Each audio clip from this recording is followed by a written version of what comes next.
Halo, assalamualaikum warahmatullahi wabarakatuh. Ini hari Senin, tetapi hari ini tanggal merah ya, peringatan Isra Mi'raj. Jadi kita meskipun hari awal pekan, tapi harinya hari libur. Dan tapi saya kira siapapun juga yang membaca berita, terutama emak-emak, pasti akan tidak terlalu semangat menyambut awal pekan ini. Dan seperti biasa saya akan mengajak Anda ngobrol dalam perbincangan dari dapur redaksi Off the Record, membaca berita di balik berita bersama saya Haris bin Arif dan rekan saya.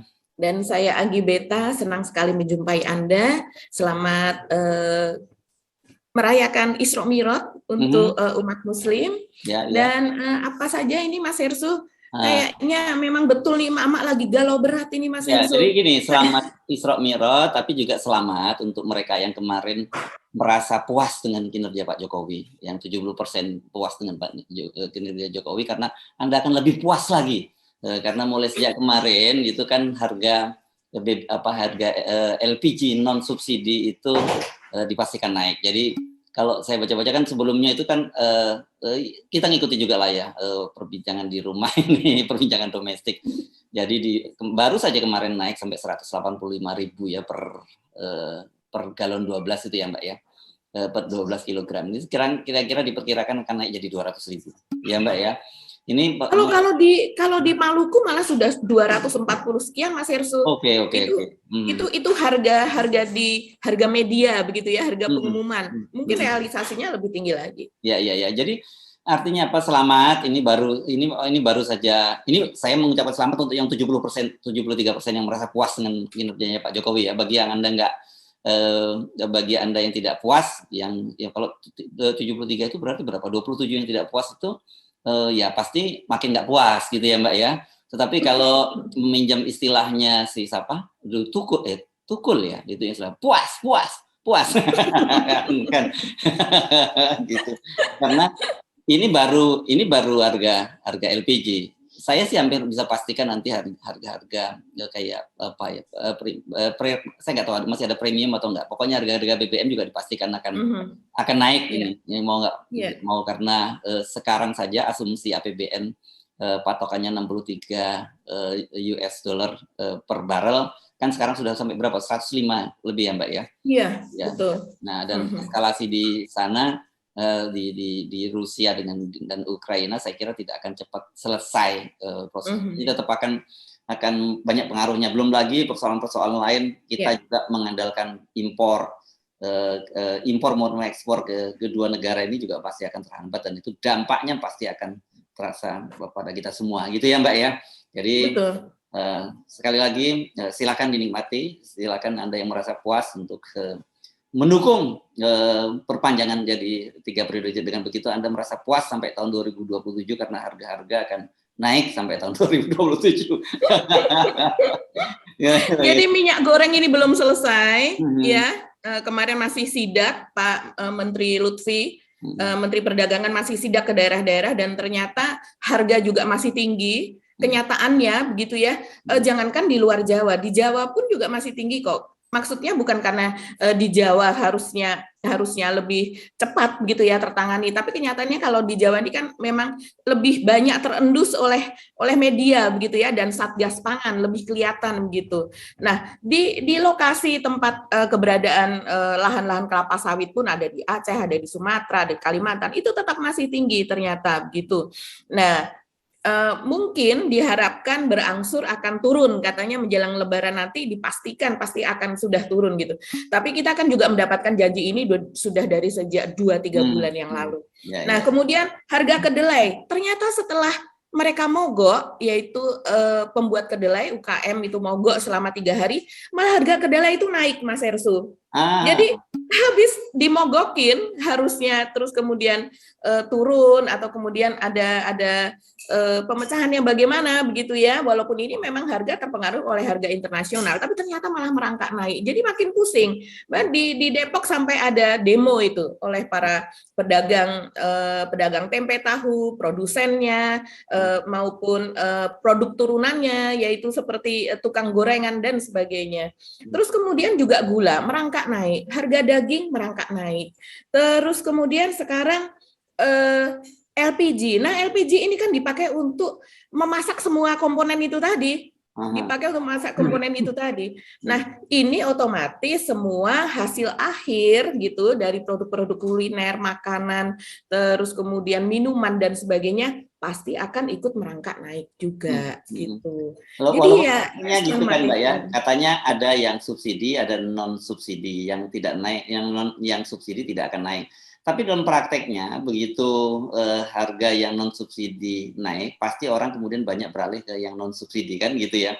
Dan pengawasannya kan juga nggak bisa ketat itu di lapangan. Iya, pengawasannya kurang sekali. Ini kan sudah terjadi berkali-kali. Bahkan sekarang ada indikasi bahwa yang non subsidi ini makin langka berada di pasaran. Dan itu sudah menjadi mekanisme pasar ya, seperti itu. Mungkin ya seperti halnya minyak goreng, mungkin ada yang menahan. Nah, sekarang ada ancaman misalnya diam-diam ada yang menimbun. Nah, itu kan harus diwaspadai gitu. Siapa ini yang mengawasi? Karena tentu dan seperti yang sudah-sudah petugas yang mengawasi di lapangan itu memang sangat kurang. Seperti dahulu, selain menimbun juga terus kemudian yang non subsidi ini disuntikkan kepada yang subsidi tadi disuntikkan kepada gas tabung gas yang non subsidi begitu. Jadi sehingga terjadi kecelakaan, gas meledak karena ini sangat berbahaya sekali ya. Itu terjadi di beberapa tahun yang lalu. Nah, khawatirnya ini dengan kenaikan harga gas berturut-turut, karena pada tahun lalu kan sebenarnya sudah naik juga Mas Hersu. Kita sudah podcastkan ini juga baru sekitar 2-3 bulan yang lalu harga gas LPG ini sudah naik. Dan sekarang naik lagi begitu sampai 187 itu harga bukunya ya, harga buku dari Pertamina begitu. Itu untuk yang 12 kg. Nah, kemudian untuk yang ini adalah yang gas melon tadi adalah 88.000 begitu. Jadi sekitar 15.500. Kenaikannya sekitar 1.600 sampai 2.600. Kenyataannya tidak demikian. Nanti harganya itu pasti di atas dari harga buku tersebut begitu. Ya. Nah, ini saya kira angka ini yang kemudian mendasari para pimpinan parpol minta agar diperpanjang masa jabatannya dari Pak Jokowi. Tapi yang menarik ini info dari Sekum PP Muhammadiyah ya, karena PP Muhammadiyah kan sudah di awal menolak untuk ada penundaan pemilu gitu. Dan dia mendengar katanya, saya kira kalau toh mungkin digaskan bahwa dari angin-angin ribut, angin-angin lalu, angin mamiri, membayangkan begitu. Tapi sebenarnya ini pasti sahih karena orang selevel Abdul Muti ya, Sekretaris Umum PP Muhammadiyah, dia mendengar bahwa para pimpinan-pimpinan parpol ini mendapat tekanan, tapi dia tidak mau menyebut siapa yang menekan sehingga muncul sikap itu. Dan sebenarnya menurut kita juga sudah sejak awal menduga dan kita tahu kok bahwa ada tekanan-tekanan seperti itu ya Mbak ya. Iya betul. Terus kemudian ada juga yang mengatakan bahwa ini ada peran Pak Jokowi begitu ya. Ini dari pengamat sendiri dan juga para politikus tersebut begitu yang mengatakan bahwa dia mendengar bahwa ini adalah peran Pak Jokowi di belakangnya dari orkestra dari ketiga pimpinan parpol itu tadi yang menginginkan penundaan pemilu. Ya pastilah Mbak. Karena apa? Karena sampai hari ini kan udah tahu ada kehebohan semacam itu, Pak Jokowi juga tidak speak up, tidak bicara sama sekali. Dan harusnya kalau tahu, apalagi salah satunya itu adalah yang bicara adalah menteri di kabinetnya Pak Jokowi, kan bisa langsung ditegur gitu. Kalau nggak perlu menunggu reaksi macam-macam, kemudian terus baru kemudian bersikap. Saya kira kalau Pak Jokowi sikapnya jelas seperti yang berkali-kali dikemukakan bahwa beliau menolak 3 periode maupun perpanjangan masa pemilu, segera saja bicara gitu, karena dengan begitu tidak ada spekulasi macam-macam. Karena ini aneh-aneh jadinya justifikasi mereka ini, termasuk yang kalau kemarin kan Pak Zulkifli Hasan itu saya kira yang paling responsif soal geopolitik global, karena dampak dari perang di Ukraina itu, makanya salah satunya penundaan. Nah, sekarang yang paling menarik itu saya kira cerita tentang Caimin ya, yang sekarang sudah jadi ahli big data ya Mbak. Gimana itu ceritanya Caimin? Iya, saya juga membacanya cukup terkejut ya Mas Ersu. Big data begitu, wah ini sesuatu yang sangat serius begitu kan, sudah sampai ke big data gitu perhitungannya. Jadi bahwa yang 73% kepuasan itu tidak hanya sekedar responden yang hanya 1.000-2.000 saja begitu. Jadi menurut Caimin bahwa berdasarkan hasil pengamatan dia terhadap big data, yaitu dari 100 warga Indonesia, 100 juta. 100 juta. Ya, 100 juta. Nah. Iya betul. Dari 100 juta warga Indonesia itu tadi adalah setuju terhadap penundaan pemilu itu tadi, begitu ya. Berapa 60? Nah, berapa angkanya 60% ya katanya yang. 60%, 60 lawan 40 begitu. Yang 60 ini yang setuju. Nah, terus kemudian dari manakah asal dari data dari big data itu tadi? Nah, ini yang kemudian dijawab oleh Ismail Fahmi ya, yaitu pemilik drone Emprit yang juga selama ini dikenal sebagai ahli gitu ya dalam hal-hal digital seperti itu. Dia mengatakan datanya dari mana gitu. Karena kalau seandainya itu berdasarkan dari cuitan Twitter gitu, dari para pengguna Twitter, netizen, itu jumlah pengguna Twitter di Indonesia hanya 18 juta. Ya, gitu. Dan sejauh itu ini yang mudah datanya bisa di mining, itu bisa diunduh datanya itu memang Twitter gitu ya. Iya. Jadi kalau Twitter cuma 18 juta gitu, dan kalau kita lihat di media sosial cenderung jauh lebih banyak yang miring gitu ya. Iya, betul. Dan ini yang paling mudah kan memang Twitter, karena memang ada di situ selalu dari jam ke jam ada perhitungan untuk trending topiknya. Kita bisa langsung membuka begitu, karena memang banyak sekali aplikasi atau website yang memang terus-menerus mengamati itu. Jadi kita bisa membuka trending topik setiap negara, apalagi kita sendiri Indonesia ya, bahkan di seluruh dunia pun bisa begitu. Nah, ini dipertanyakan datanya dari mana 100 juta itu. Kalau saya dari media sosial yang lain, misalnya taruhlah itu Facebook ya, di mana pengguna Facebook di Indonesia tuh memang pertumbuhannya cepat begitu. Sekarang ada sekitar 160 juta lebih ya untuk pengguna Facebook. Tapi pengguna Facebook ini, apakah iya ada 100 juta yang membicarakan soal penundaan pemilu itu tadi? Kita sendiri kalau melihat Facebook itu sangat beragam sekali gitu. Dan kalau Sania pun itu dibicarakan biasanya dalam grup-grup politik yang tertutup di situ ya, yang anggotanya juga hanya berapa ribu saja. Dan data Facebook ini sejauh ini belum bisa untuk kita tahu nominalnya berapa, persentasenya berapa, yang membicarakan soal persetujuan gitu atas rencana atau usulan penundaan pemilu itu tidak bisa. Facebook sejauh ini tidak ada akses atau tidak ada laporan mengenai hal-hal seperti itu. Begitupun juga yang secara resmi mengamati begitu ya, yang dari jam ke jam membuatkan laporan di websitenya begitu, itu masih belum ada sampai sekarang gitu. Jadi itu tadi dipertanyakan, Caimin kira-kira dari mana? Dari Wangsit atau dari mana? Kan kita boleh saja ya bertanya. Caimin ini salah ngomong. Saya kira bukan big data ini, mungkin dari Lauhul Mahfud. Wah, gitu dia mendapatkan. Orang lebih percaya kalau Caimin ngomong-ngomong gitu, karena apalagi kemudian kata dia, wah ini saya setelah ketemu para kiai-kiai sepuh gitu, itu ada semacam Wangsit seperti itu. Nah itu benar. Tapi kalau Caimin ngomong big data, orang dengan mudah gampang mematahkannya gitu. Banyak sekali ahli big data di kita. Dan Anda betul tadi, gampang sekali Anda bisa lihat trending topik itu dari waktu ke waktu gitu, dari hari ke hari, dari pekan ke pekan gitu, dari tahun ke tahun seperti apa, itu datanya semua tersedia. Dan nggak mungkin mereka orang Indonesia itu urusannya sibuk semua urusan politik. Urusan politik itu terbatas banget kok ya di Indonesia itu ngomongin kan. Iya betul, orang lebih sibuk untuk ngurusin gimana caranya supaya bisa makan hari ini, Mas Ersu. Kita mungkin yang ada di perkotaan, akses terhadap makanan dan kemudian kemampuan untuk itu masih lebih ya. Tapi kalau di daerah-daerah itu sekarang sudah banyaknya kantong-kantong kemiskinan, tempat wilayah ekstrim miskin gitu. Jangankan di luar Jawa ya, di Jawa aja kantong kemiskinan kan banyak sekali gitu di depan mata gitu. Apalagi sekarang banyak PHK dan sebagainya. Ini kira-kira dari para pimpinan parpol ini begitu sure-nya ya mereka mengusulkan ini apa sandera mereka kira-kira, Mas Hersu? Apa saja latar belakangnya? Sebenarnya kan gampang dibuka itu kalau kita mau googling misalnya, apa sih kasus yang menjerat Caimin, apa sih kasus yang menjerat siapa Pak Zulkifli Hasan, apa sih kasus yang menjerat Erlangga, saya kira gampang gitu dicari dan kemudian itu kan bisa dihubung-hubungkan. Apalagi kalau kemudian kasusnya itu sampai sekarang belum tuntas, itu kan sebenarnya biasanya ya kasus-kasus begini ini yang belum tuntas. Dan saya kira gini, kalkulasinya begini, bukan hanya Sandra ya Mbak, saya kira. Satu Sandra itu saya kira itu kalau dikaitkan dengan pernyataan dari Pak Abdul Muti tadi ya, Muhammadiyah yang mengatakan mereka ditekan. Nah, kalau ditekan ini kan pasti kaitannya dengan Sandra gitu.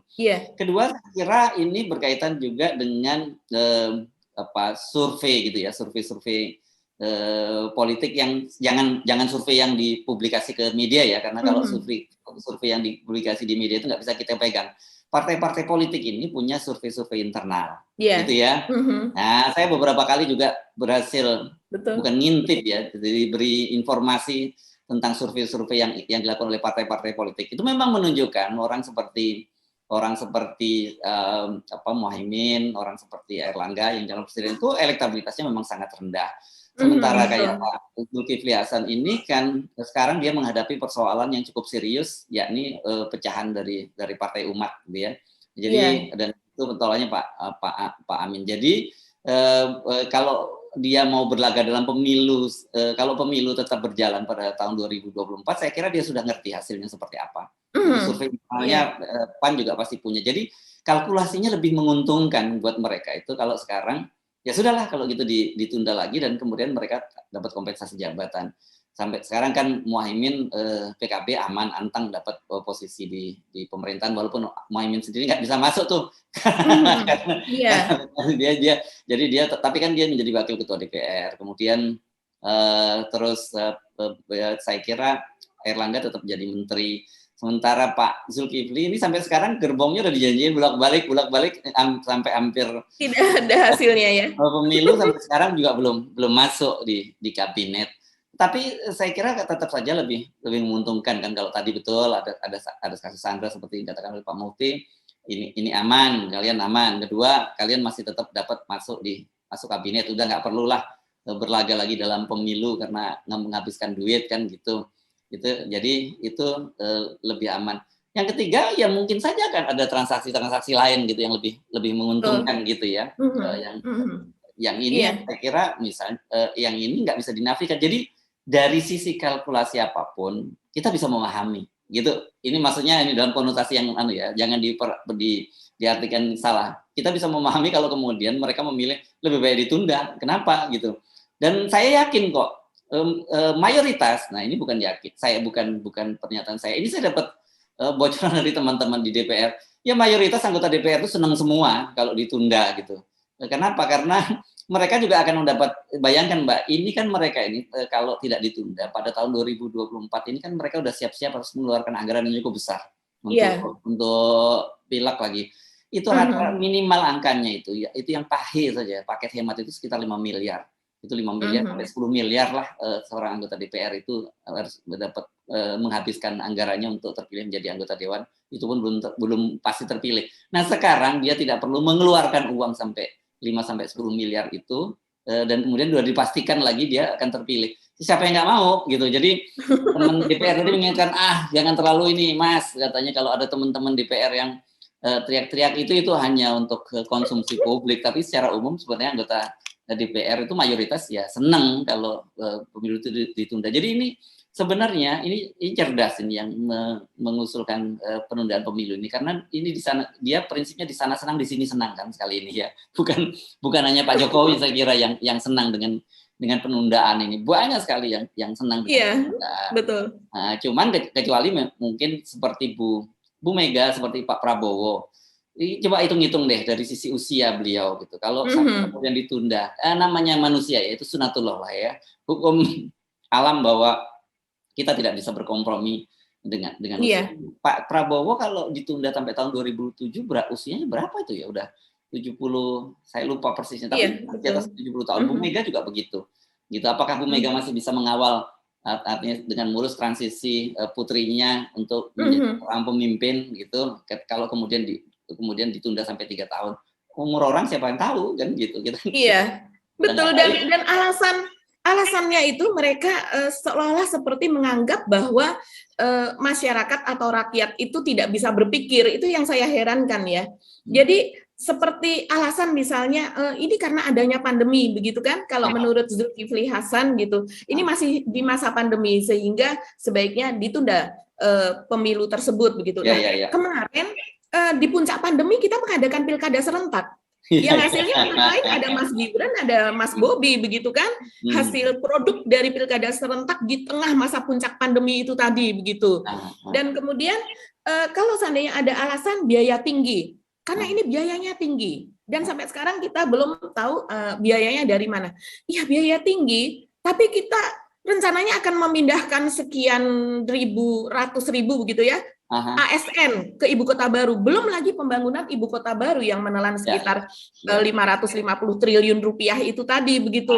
Dan kemudian jadi ini terbolak-balik begitu cara berargumentasinya dan mencari-cari alasannya itu demikian sulitnya sampai akhirnya mereka membuat alasan yang begitu mudahnya dibantahkan langsung kan.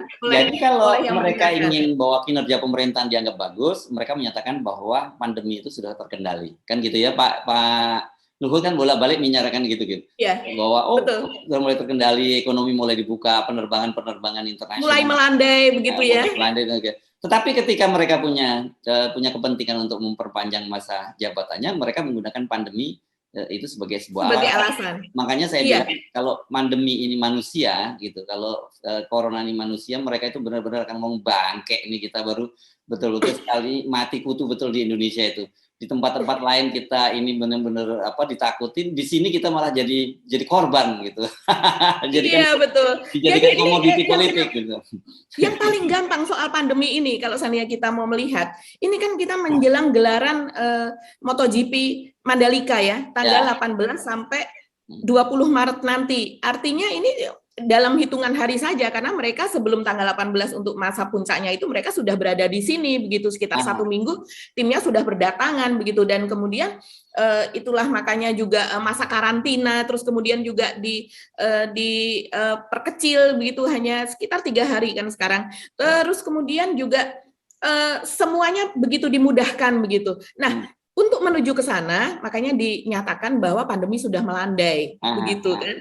Tapi untuk alasan perpanjangan pemilu itu tadi dikatakan bahwa nanti tahun 2024 itu masih masa pandemi. Nah, ini kan aneh sekali. Di depan mata berapa hari dikatakan sudah melandai, tapi nanti tahun 2024 itu harus di extra time gitu, harus diperpanjang. Belum lagi alasan soal ini. Ekonomi yang sulit. Jadi jangan sampai kita sedang ekonomi recovery dan kemudian dipotong oleh pemilu yang berbiaya tinggi itu tadi. Nah, padahal kalau menurut pengalaman kita Mas Ersu, ekonomi itu justru bergerak ketika ada pesta besar. Jadi semua industri ya Mas Ersu, dari industri makanan, penginapan, alat-alat peraga, segala macam itu semua tumbuh semua. Betul, semua duit yang tersimpan, yang ditabung tadinya itu keluar semuanya, bahkan banyak yang itu dalam bentuk cash. Jadi mereka saking berlomba-lombanya, misalnya membuat sekian, waktu itu dari salah satu kontestan ada yang tahap pertama saja sudah membuat sekian ratus ribu topi begitu, dan kemudian sekian juta kaos, dan itu semua karena dibagikan kepada berbagai UKM gitu kan. Jadi semuanya dapat gitu. Bahkan kalau dari kepolisian kita tahu, dari kepolisian itu biasanya uang-uang palsu itu beredar di saat pemilu karena begitu cash money kebutuhannya sangat tinggi, makanya mereka biasanya kemudian lebih memperketat mengenai beredarnya uang palsu itu gitu. Ini bagaimana mungkin alasan soal ekonomi yang tidak bergerak gitu kalau seandainya akan diadakan pemilu di 2024. Padahal yang terjadi pengalaman selama ini mengatakan tidak. Ya pokoknya makanya tadi saya bilang jangan-jangan ini corona sendiri itu bingung tuh. Sebenarnya gimana sih urusan dengan pemerintah Indonesia itu? Sebenarnya kita ini berhasil enggak sih menyebar COVID di Indonesia itu? Kok kita yang jadikan komoditi kan begitu sekarang ini di Indonesia. Ini ampun deh Mbak kalau urusan yang logika macam ini. Jadi saya kira dengan mudah sebenarnya semua itu terbantahkan. Tetapi kan kita belajar dari pengalaman logika publik. seperti apapun itu mereka nggak peduli kan, pemerintah itu akan itu. Nah, tetapi tentu saja kita melihat sekarang ini sejauh ini masih ada ketidakkompakan di antara partai-partai pendukung pemerintah. Yang jelas Nasdem sudah menyatakan menolak gitu, kemudian PDIP juga menyatakan menolak. Yang sampai sekarang kita belum dengar dari Gerindra seperti apa gitu. Sampai sekarang kita masih dan P3 juga ya. Ya, P3 juga seperti apa ini kita belum tahu. Jadi ini memang luar biasa sekali kasus soal perpanjangan masa penundaan pemilu ini. Jadi ini saya sepakat itu dengan mantan Menteri Agama Lukman Hakim Saifuddin menyatakan bahwa ini jauh lebih mengganggu daripada gonggongan anjing. Betul. Dan pernyataan-pernyataan yang lain dari mantan Ketua MK Hamdan Zulfa, kemudian Menkumham Denny Indrayana, ya, semuanya kompak. Pengamat-pengamat semua kompak. Pak Ayu Mardi Azra juga mengatakan demikian. Ini adalah merampas hak rakyat begitu. Ini adalah inkonstitusional gitu, dan ini adalah hal yang memalukan gitu, karena mereka memang tidak memiliki kepentingan terhadap ini. Jadi cara berpikirnya bisa jernih begitu. Nah, ini menandakan bahwa memang syarat dengan kepentingan di balik usulan tersebut. Ya. Dan sebenarnya kita sudah bisa menduga kok apa sebenarnya kepentingan itu. Banyak sekali ya. Yang seperti saya kemarin sebutkan bahwa ini kan seperti ada gium, orang yang bahwa untuk orang sekali berbohong dia akan menutupi dengan kebohongan berikutnya gitu ya. Jadi banyak sekali hal-hal yang saya kira mereka mungkin belum berhasil ditutup, tapi sekarang ini ya mereka mau nggak mau caranya memperpanjang masa jabatan, dan itu pun tidak ada jaminan, karena nanti kemudian mereka beralasan lagi, oh ternyata survei itu 83% orang senang diperpanjang lagi gitu. Yang pusing itu kan sekarang saya kira di luar kita, di luar emak-emak yang menghadapi harga-harga naik, itu adalah para ASN, terutama di departemen pemerintahan pusat yang harus bersiap-siap pindah ke ibu kota baru ya. Dan apalagi sudah ada ancaman, dan ini ancaman bahwa mereka yang menolak untuk pindah diminta mundur saja. Dan datanya data mereka sendiri ya, banyak sekali mereka yang menolak, betul kan ya Mbak, seperti itu ya? Iya betul. Jadi dari Usman Kanson ya, ini adalah pejabat di Kemenkominfo, mengatakan bahwa iya pusing karena di dalam ini dia mengatakan bahwa banyak yang menolak untuk pindah begitu, dan meminta bahwa kalau bisa mereka akan tetap di sini begitu. Begitu juga dengan wakil deputi dari Kemenpan RB itu Alex Denny mengatakan bahwa menerima banyak WA begitu dari ASN ini, Pak kalau bisa saya tetap di sini Pak, jangan dipindah ke sana. Nah ini dia kemudian mengulang lagi pernyataan dari Pak Cahyokumolo Kemenpan begitu, yang pada tahun 2020 yang lalu mengatakan bahwa ya ini adalah kalau sudah seperti ini adalah penugasan gitu. Kalau seandainya tidak mau ya mundur saja. Nah ini kemarin diulang lagi oleh Alex Denny mengatakan bahwa ASN itu sudah menandatangani surat perjanjian bahwa mereka bersedia untuk ditugaskan di seluruh Indonesia begitu. Jadi tidak ada alasan untuk menolak ya. Kalau seandainya menolak itu mundur saja, dan tidak akan ada skema penawaran dari pemerintah begitu bahwa misalnya ditawarkan pensiun dini atau apa begitu ya, untuk golden shake hand gitu ya, win-win solution, itu tidak ada. Jadi semua harus bersedia gitu. Nah, ini kalau saya melihat sebenarnya ya memang betul ASN itu menandatangani perjanjian seperti itu ya, kesepakatan. Tapi ya setidaknya ini dikomunikasikan dengan lebih baik begitu. Tidak dengan yang kalau menurut saya itu agak provokatif ya, mundur saja begitu. Karena ini nanti dampaknya ke semua pihak ya. Karena kata Pak Jokowi kan di sana akan dibangun sebuah smart city yang misalnya mobil pun juga yang berbahan baku BBM katanya tidak akan bisa masuk IKN. Jadi semuanya adalah mungkin yang energi terbarukan begitu. Nah, ini artinya kita membutuhkan banyak sekali SDM yang mumpuni, yang canggih, yang smart. Begitu juga semuanya misalnya serba digitalisasi dan sebagainya. Nah, kalau seandainya betul ini disambut ASN gitu dengan mereka mundur, ini kan kehilangan tersendiri nih, apalagi kalau yang mundur adalah orang-orang pintar. Nah, kemudian apalagi biasanya hal seperti itu, satu mundur, biasanya ada satu yang berani, yang lain menjadi berani juga, kan kayak gitu. Itu yang pertama. Terus kemudian kalau seandainya yang mundur itu adalah karena alasan keluarga, ya ini yang ditanggung adalah 2 anak begitu ya, untuk biaya relokasi ke sana itu adalah suami, istri, 2 anak dan 1 ART begitu. Kalau kemudian anaknya 3, 4 atau 5 begitu, itu kan akan ada 2 rumah tangga kan. Dengan gaji yang sama akan ada rumah tangga walaupun mereka dapat tunjangan, katanya tunjangan kemahalan. Jadi artinya adalah bahwa di sana diprediksi akan lebih mahal harga-harga dibandingkan di Provinsi Kalimantan Timur itu sendiri. Tapi tunjangan juga hanya berapa kalau seandainya kita jadinya memiliki 2 rumah tangga yang harus dihidupi dengan misalnya ada anak yang tinggal di Jakarta ataukah di mana begitu ya. Nah, ini tadi yang harusnya disikapi dengan lebih bijak lah. Jangan dengan cara yang provokatif dan menantang seperti itu dan kemudian terpublikasi di media, dijadikan judul pula begitu kan. Jadi ini makin keras nih begitu. Dan kalau seandainya misalnya yang mundur tadi adalah bukan yang artinya yang inti itu tadi ya, dan kemudian dia kehilangan pekerjaan sebagai ASN demi mempertahankan supaya bisa tetap ada di Jawa misalnya, ya itu kan akan menjadi beban tersendiri juga bagi pemerintah. Ya. Jadi win-win solutionnya di mana? Ketika kehilangan pekerjaan, sebuah keluarga, sebuah rumah tangga akan menjadi beban tambahan bagi pemerintah begitu. Dan kemudian ketika hal yang lainnya juga yang smart gitu ya, yang melek digital gitu, dia mengundurkan diri juga akan menjadi kehilangan tersendiri bagi pemerintah begitu. Ya, ya. Jadi nantinya smart city terus stupid people. Itu kan bahaya.